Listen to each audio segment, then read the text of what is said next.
시청자 여러분 안녕하십니까? BTV 뉴스 특보입니다. 충남 지역에서도 코로나19 확진자가 지속적으로 발생하면서 충남도가 사회적 거리 두기를 2단계로 격상했습니다. 특히 수도권 풍선 휴가가 우려되는 천안과 아산 지역의 사적 모임 인원은 4명으로 제한됩니다. 보도에 김장석 기자입니다. 12일 0시부터 수도권 사회적 거리 두기가 4단계로 격상됐습니다. 이에 따라 수도권에서는 오후 6시 이전에는 4명, 이후로는 2명까지만 모일 수 있습니다. 수도권과 가까운 천안과 아산 지역으로 풍선 효과가 우려되는 상황. 이런 가운데 충남도가 13일 0시부터 사회적 거리 두기를 2단계로 높이기로 했습니다. 사적 모임 인원은 8명으로 제한되며 행사나 집회는 100명 미만으로 허용됩니다.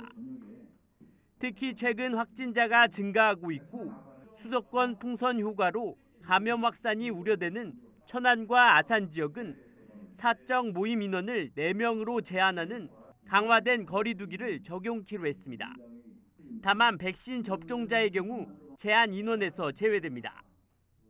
수도권이 급증하는 확진자 수와 수도권 인접한 천안, 아산, 충청남도에서는 불가피하게 방역 단계를 상향 조정할 수밖에 없다는 점을 말씀드리고 이 백신은 도민 여러분께서 이 점에 대해서 잘 숙지해 주시고 함께 해 주실 것을 간곡하게 요청을 드립니다.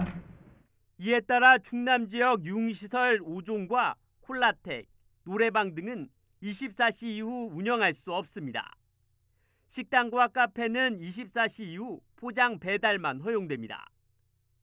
목욕장과 임의용업, 오락실, 실내 체육시설, 직접 판매 홍보관 등은 8제곱미터당 1명으로 인원이 제한됩니다. 결혼식장이나 장례식장은 4제곱미터당 1명으로 인원이 제한되며 최대 99명까지 참석할 수 있습니다. 종교시설은 수용 인원의 30%만 정규 종교 행사에 참여가 가능하며 모임과 행사, 식사 등은 금지됩니다. 이와 함께 도는 코로나19 예방 백신 접종자에 대한 실외 마스크 착용을 다시 의무화하기로 했습니다. 아울러 7월을 특별 방역 관리 기간으로 설정하고 다중이용시설과 해수욕장 등 주요 관광지에 대한 현장 점검을 강화할 계획입니다. BTV 뉴스 김장섭입니다. 천안시가 코로나19로 피해를 입은 소상공인과 자영업자에게 대출금 이자를 지원합니다. 대상은 천안시에 사업장을 둔 소상공인으로 은행 융자금의 연이율 2%, 최대 100만 원까지 지원받을 수 있습니다. 신청 방법은 이달 30일까지며 신청서와 이자 납부 확인서, 사업자 등록증 사본 등을 시청 일자리 경제과에 제출하면 됩니다. 충남도가 도내 15개 시군을 대상으로 실시한 청년정책 평가에서 아산시가 1위를 차지했습니다. 아산시는 그동안 청년 공간인 청년아지트 나와유를 중심으로 청년들의 구직 역량 강화를 위한 취업 스터디 스파르타, 면접 무료 정장 대여 등 다양한 청년 구직 지원을 위한 정책을 운영해왔습니다. 한편 시는 청년아지트 나와유 1호점에 이어 오는 9월 청년아지트 나와유 2호점을 배방읍에 문을 열 예정입니다. 민주당 대선 경선에 뛰어든 양승조 충남지사가 결국 1차 컷오프를 통과하지 못했습니다. 도민께 죄송하다면서도 다음 대선에 다시 출마할 것을 시사했습니다. 송용환 기자의 보도입니다. 기호 1번 추미애, 기호 3번 이재명, 기호 4번 정세균, 기호 5번 이낙연, 기호 6번 박용진, 기호 9번 김두관. 지난 11일에 발표된 더불어민주당 대선 후보 예비 경선 결과 전체 8명의 후보 중 6명이 컷오프를 통과했지만 양승조 충남지사의 이름은 호명되지 않았습니다. 경선 과정에서 최약체로 평가받아온 최문순 강원지사와 함께 탈락의 고배를 맞았습니다.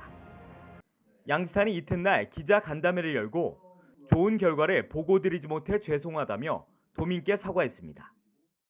여러 가지 이유 때문에 특히 저희 여러 가지 부족함 때문에 예비 경선이 문턱을 넘지 못하고 오늘 이렇게 그런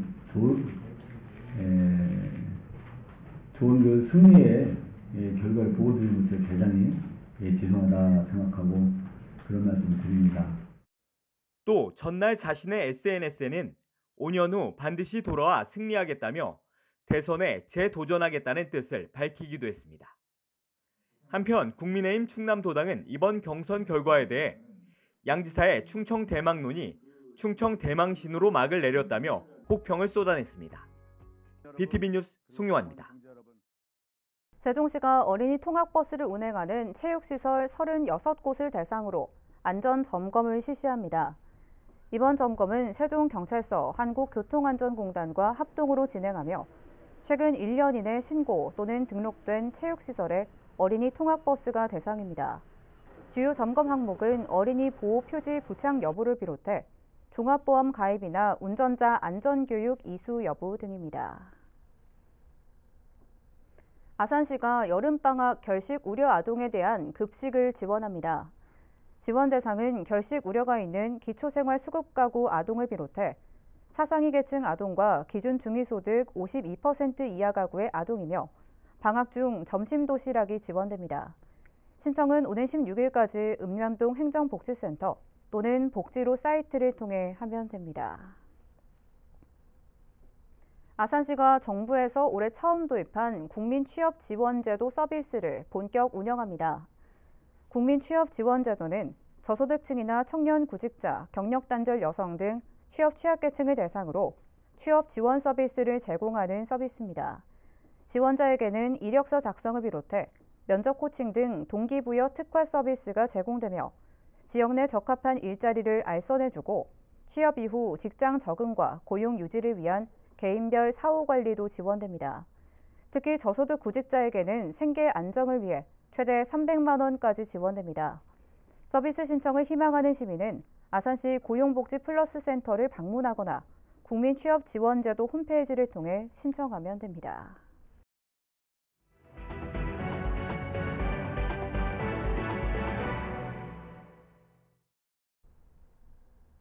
세종시가 공공데이터를 활용한 창업경진대회를 열기로 하고 오는 27일까지 참가자를 모집합니다. 참가 대상은 대학생이나 예비 창업자 등 평소 데이터 분석과 활용에 관심 있는 시민이면 누구나 가능합니다. 참가 분야는 아이디어 기획과 제품 및 서비스 개발 등 2개 분야로 서류 심사와 발표 평가를 거쳐 다음 달 초 최종 6개 팀을 선정하게 됩니다. 분야별 1위 팀에는 행정안전부가 주관하는 범정부 공공데이터 활용 창업경진대회 본선 진출 자격이 주어집니다. 천안문화재단은 주민 주도형 축제를 위해 축제 기획자 등 인력 양성 과정을 운영하기로 하고 오는 19일부터 23일까지 교육생을 모집합니다. 모집 인원은 축제 기획자 과정 30명, 댄스 아카데미 과정 50명으로 천안 흥타령 춤축제 홈페이지를 참고해 온라인으로 신청하면 됩니다. 한편 올해 흥타령 춤축제는 오는 9월 29일부터 10월 3일까지 삼거리공원 일원에서 열립니다. 세종시가 한도시 한 책 읽기 사업의 일환으로 올해 책 선정을 위한 시민투표를 실시합니다. 투표는 오는 23일까지 시청 누리집에 있는 세종의 뜻 코너에서 하면 됩니다. 세종시는 전국 공공도서관의 인기 대출도서 분석 등을 통해 모두 5권의 후보도서를 선정했으며 투표를 통해 책 1권을 세종시 올해의 책으로 선정하게 됩니다. 한편 한도시 한 책 읽기 운동은 지난 1998년 미국 시애틀 공공도서관에서 처음 시작돼 세계적으로 확산되고 있는 프로젝트로 한 지역사회에서 한 권의 책을 주민들이 함께 읽고 공감대를 형성하는 일종의 시민 독서 운동입니다. 정부가 세종시 공무원 특공제도를 폐지한 이후 청약 제도까지도 손볼지 여부에 관심이 모아지고 있습니다. 비수도권에서 유일하게 전국구 일반 청약이 가능하다는 점 때문인데 국토교통부도 관련 제도 개선 검토에 들어갔다는 소식입니다. 김우순 기자의 보도입니다. 도시개발이 한창인 세종시 6-3 생활권 산울리입니다. 이곳 L1블록에서 이달 말 1,350세대 규모의 대규모 아파트 청약이 예고돼 있습니다. 특히 이 아파트는 세종시 공무원 특공제도가 폐지되고 처음 분양이 이뤄지는 아파트여서 그만큼 일반 공급 물량이 당초 계획보다 늘 것으로 예상됩니다. 현재 세종시 청약제도는 일반 공급 기준으로 해당 지역민 50%, 전국민 50% 비율을 적용하고 있기 때문에 벌써부터 기록적인 청약 경쟁률을 보일 거란 전망이 나옵니다. 세종시에서 50%의 전국구 청약이 가능한 건 사실상 이곳 아파트가 마지막이 될 가능성이 커지고 있습니다. 국토교통부가 세종시의 청약 제도를 고치는 방안을 검토하고 있기 때문입니다. 세종시 아파트값이 가파른 오름세를 보이면서 전국에서 실거주 목적보단 투자 목적이 강한 아파트 청약 수요가 몰려들 것으로 예상되기 때문입니다. 실제 세종시는 올해 초에 이어 최근에도 전국구 청약 비중을 없애거나 대폭 줄이는 방안을 국토부에 재차 건의하기도 했습니다. 전국에 열어놓는 문제는 좀 저희는 자칫하면은 좀 부동산 투기와 연결될 우려도 있고 또 과열 공급 문제도 있고 그래서 저는 지난번에 이제 국토교통부 장관님 만나 뵙고 이 부분에 대해서는 좀 전국을 대상으로 하는 주택 공급 이것은 좀 차단해 줬으면 좋겠다. 지역 여론도 민감하게 반응하고 있습니다. 그동안 비수도권 가운데 유일하게 공동주택 공급 물량의 절반을 타 지역 거주자에 배분하는 현 청약 제도에 대한 반감이 컸기 때문입니다. 과거의 사례를 보면은 그런 기타 지역의 그 청약자들이 주로 거주를 목적으로 하기보다는 투자나 투기 수단의 어떤 그런 쪽으로 흘러가기 때문에 그런 거 예방 차원에서도 이 당해 지역을 좀 더 확대를 시켜야 된다 그렇게 생각하고 있습니다. 한편에선 아직 세종시가 조성 단계에 있는 만큼 전국, 특히 수도권의 인구를 유입하려면 전국의 청약 수요자에게 문을 열어놔야 한다는 의견도 있습니다. 특혜 논란이 일자 빠르게 공무원 특공을 폐지한 정부. 과연 일반 청약 제도엔 어떤 결정을 내릴지 주목됩니다. BTV 뉴스 김우순입니다. 수도권 전철과 시내버스 환승 할인 제도 도입을 공동 추진하던 천안시와 아산시가 결국 다른 방식으로 할인제를 추진하기로 했습니다. 다른 점은 무엇인지 비교해봤습니다. 보도에 김장석 기자입니다. 천안과 아산에서 추진하고 있는 전철과 시내버스 간 환승 할인의 공통점은 할인 금액과 횟수입니다. 전철과 시내버스 간 환승 시 1,250원을 할인해주며 3차례까지 가능합니다. 다만 할인 방식에서는 큰 차이를 보입니다. 천안형의 경우 수도권 통합 환승 할인제와 연계하는 방식으로 기존 이용하는 교통카드를 그대로 사용할 수 있습니다. 천안과 아산 10개역을 이용해 환승할 경우 거주지와 상관없이 누구나 즉시 할인을 받을 수 있는데 환승 할인을 받으려면 천안 시내버스를 이용해야 합니다. 반면 아산은 충남 교통카드에 환승 할인 기능을 추가하는 방식으로 충남형 교통카드를 추가로 발급받아야 합니다. 아산 시민과 관내 재학 중인 대학생들만 할인을 받을 수 있지만 충남 지역 시내버스면 모두 환승 할인이 가능합니다. 천안시는 비용 부담이 되더라도 편의를 위해 누구나 지원하는 보편적 지원을, 아산시는 시스템 연계가 어렵고 추후 비용 부담을 고려해 선별적 지원을 택한 겁니다. 할인 제도를 시행하기 위한 절차에도 차이를 보입니다. 천안시의 경우 시스템 구축을 위해서는 서울과 경기 등 수도권 협의체의 동의를 얻어야 하고 기존 시스템의 혼선이 빚어지지 않도록 정산체계 분리 시스템도 별도로 구축해야 하는 만큼 비용 부담이 높고 지연 가능성도 있습니다. 반면 아산시의 경우는 이미 운영 중인 충남형 교통카드 시스템을 이용하기 때문에 비용 부담이 낮아 환승 할인제 도입이 보다 수월한 상황입니다. 환승 할인 방식을 두고 의견 차이를 보인 천안시와 아산시. 여건에 맞는 방식 결정으로 각자의 길을 가기도 했습니다. BTV 뉴스 김장섭입니다. 세종시 장군면 금암리 일원에 들어설 예정인 공공시설 복합단지 조성 사업이 본격 추진됩니다. 세종도시교통공사는 오는 2023년 준공을 목표로 세종시와 도시개발사업에 대한 위수탁 업무 협약을 체결했다고 밝혔습니다. 이 사업은 세종시의 지속적인 인구 유입에 따른 고품질의 행정서비스 제공과 도시기반 시설 확충을 위해 장군면 금암리 일원 31만여 제곱미터 부지에 467억 원을 투입하는 도시개발 사업입니다.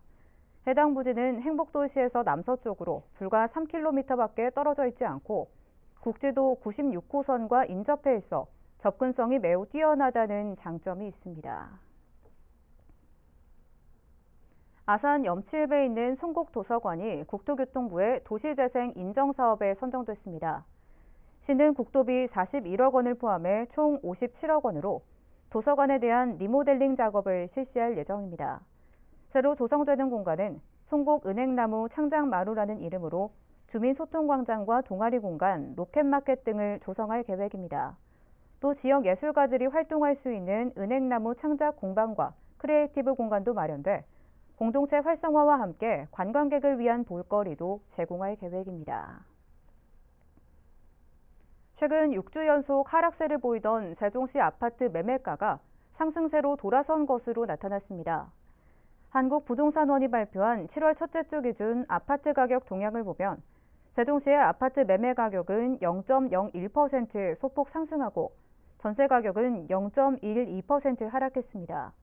이에 대해 부동산원은 매매가는 좋지 어느 중저가 위주로 상승하며 하락에서 상승세로 전환했고 전세가는 계절적 비수기와 신규 입주 물량 등의 영향으로 지속적인 하락세를 보이고 있다고 분석했습니다. 한편 같은 기간 전국 아파트 매매가는 0.26%, 전세 가격은 0.19% 각각 상승했습니다.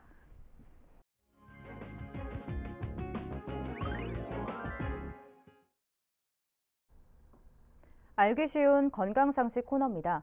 이번 시간은 어린이의 키 성장에 관해 알아보겠습니다. 키가 크는 것에는 유전적인 요인도 있지만 후천적인 요인도 작용하는 만큼 체계적인 운동과 영양 관리가 필요하다고 합니다. 영상 만나보겠습니다. 안녕하세요. 오늘과 다음 주는 키 성장에 관해 알아보겠습니다. 먼저 성장에 관해 평소 환자분들이 많이 하시는 질문에 대한 답변에 대해 알아보고 다음 주에는 키 성장에 도움이 되는 스트레칭법과 키 성장에 도움이 되는 혈자리 지압에 대해 알려드리겠습니다. 먼저 성장에 대한 몇 가지 질문에 대해서 답을 알려드리겠습니다. 키는 무조건 유전일까요? 유전적인 요인이 크지만 후천적인 요인에 의해 덜 크기도 하고 더 많이 크기도 합니다. 영양, 수면, 운동 등에 따라 달라질 수 있습니다. 운동은 많이 할수록 키가 클까요? 운동을 하면 성장 호르몬 분비가 촉진되고 성장판이 자극이 되어 키가 크는데 도움이 됩니다. 하지만 과도한 운동은 성장판을 피로하게 만들어 오히려 성장에 방해가 될 수 있으므로 적당한 운동이 가장 좋습니다. 어릴 때는 살쪄도 괜찮아, 크면서 다 키로 가 라는 말은 맞는 말일까요? 어느 정도의 체중 증량은 분명 키 성장에 도움이 됩니다. 하지만 무조건 살이 찌는 것이 키 성장에 도움이 되는 것은 아닙니다. 살이 찌면 지방세포가 늘어나게 되는데 지방에서 인슐린과 비슷한 호르몬이 분비가 되어 성장을 촉진시키게 됩니다. 어릴 때 비만이 되면 2차 성징도 빨리 나타나며 성장판이 빨리 닫히게 되어 최종적으로 어른이 되었을 때의 키는 또래보다 작게 되는 것입니다. 또한 어른은 지방세포의 크기가 커지지만 어릴 때는 지방세포의 수가 늘어나게 되어 어른이 되어서 비만이 될 가능성이 더욱 높아지게 되며 그로 인해 당뇨병, 고혈압, 고지혈증 등의 질환에 빨리 노출될 수 있습니다. 빨리 자는 것이 성장에 도움이 될까요? 예전에는 밤 10시에서 새벽 2시 사이에 잠을 자고 있어야 성장 호르몬이 분비된다고 알려져 있었습니다. 하지만 최근 연구에서 아니라는 것이 밝혀졌습니다.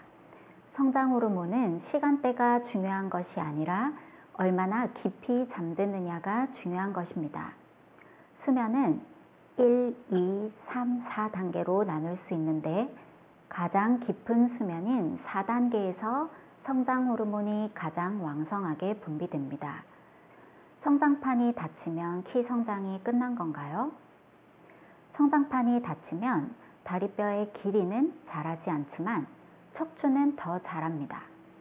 운동을 꾸준히 하면 근육이 발달하면서 뼈도 함께 두꺼워지게 됩니다. 또한 척추뼈 사이의 디스크도 두꺼워지게 됩니다. 성장판이 닫힌 후에도 키는 조금 더 자랄 수 있습니다. 다음으로 소아 성장을 관리해야 하는 시기는 언제인지 살펴보겠습니다. 1. 같은 성별 연령의 소아 중에서 키가 하위 3%에 해당하는 경우. 2. 매년 4cm 이하로 성장하는 경우. 3. 10세 미만 어린이가 평균 신장보다 5cm 이하일 때. 10세 이상 어린이가 평균 신장보다 10cm 이하일 때. 4. 성장을 저해하는 성장장애 증후군이 있는 경우. 위와 같은 경우에 해당될 때는 성장치료를 하는 것이 좋고 성장치료는 성장급진기에 시행하는 것이 가장 좋습니다. 허약아의 경우에는 성장을 방해하는 요소를 제거하는 것이 중요합니다. 식욕부진, 복통, 소화불량과 같은 소화기가 허약한 경우에는 소화기 증상을 먼저 개선해 주는 것이 성장에 도움이 됩니다.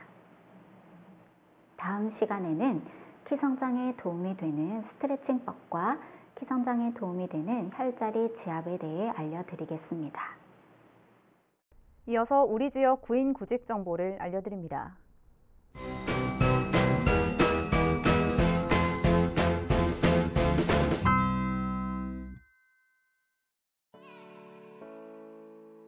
주식회사 코아테크에서 LCD 필름 타발 공정 제품 적재 업무를 담당할 직원 7명을 채용합니다. 직접 방문하거나 이메일로 지원 가능하며 문의사항은 041-550-9356번을 통해 안내받을 수 있습니다.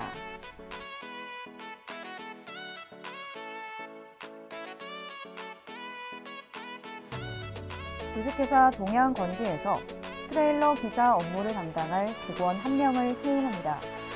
팩스 또는 이메일로 지원 가능하며 문의사항은 041-565-3300번을 통해 안내받을 수 있습니다.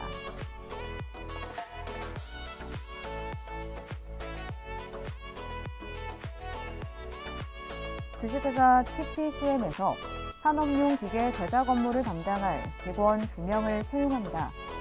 직접 방문하거나 팩스로 지원 가능하며 문의사항은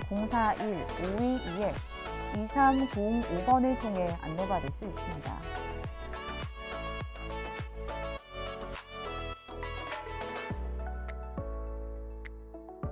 주식회사 메디퍼스트에서 의료기기 생산 업무를 담당할 직원 10명을 채용합니다.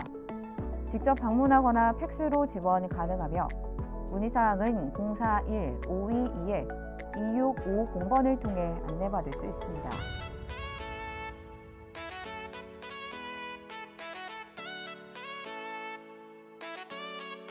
울타리 요양복지센터에서 요양보호 업무를 담당할 직원 1명을 채용합니다. 직접 방문하거나 이메일로 지원 가능하며 문의사항은 031-692-9933번을 통해 안내받을 수 있습니다.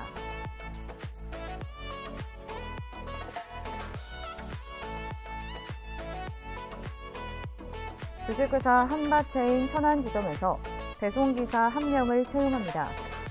팩스 또는 이메일로 지원 가능하며 문의사항은 041-558-2100번을 통해 안내받을 수 있습니다.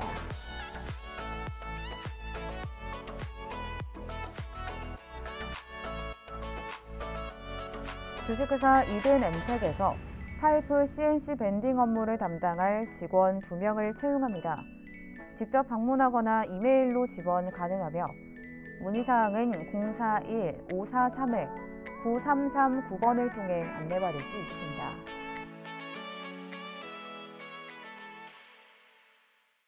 이상으로 BTV 뉴스 특보를 마칩니다. 시청해주신 여러분 고맙습니다.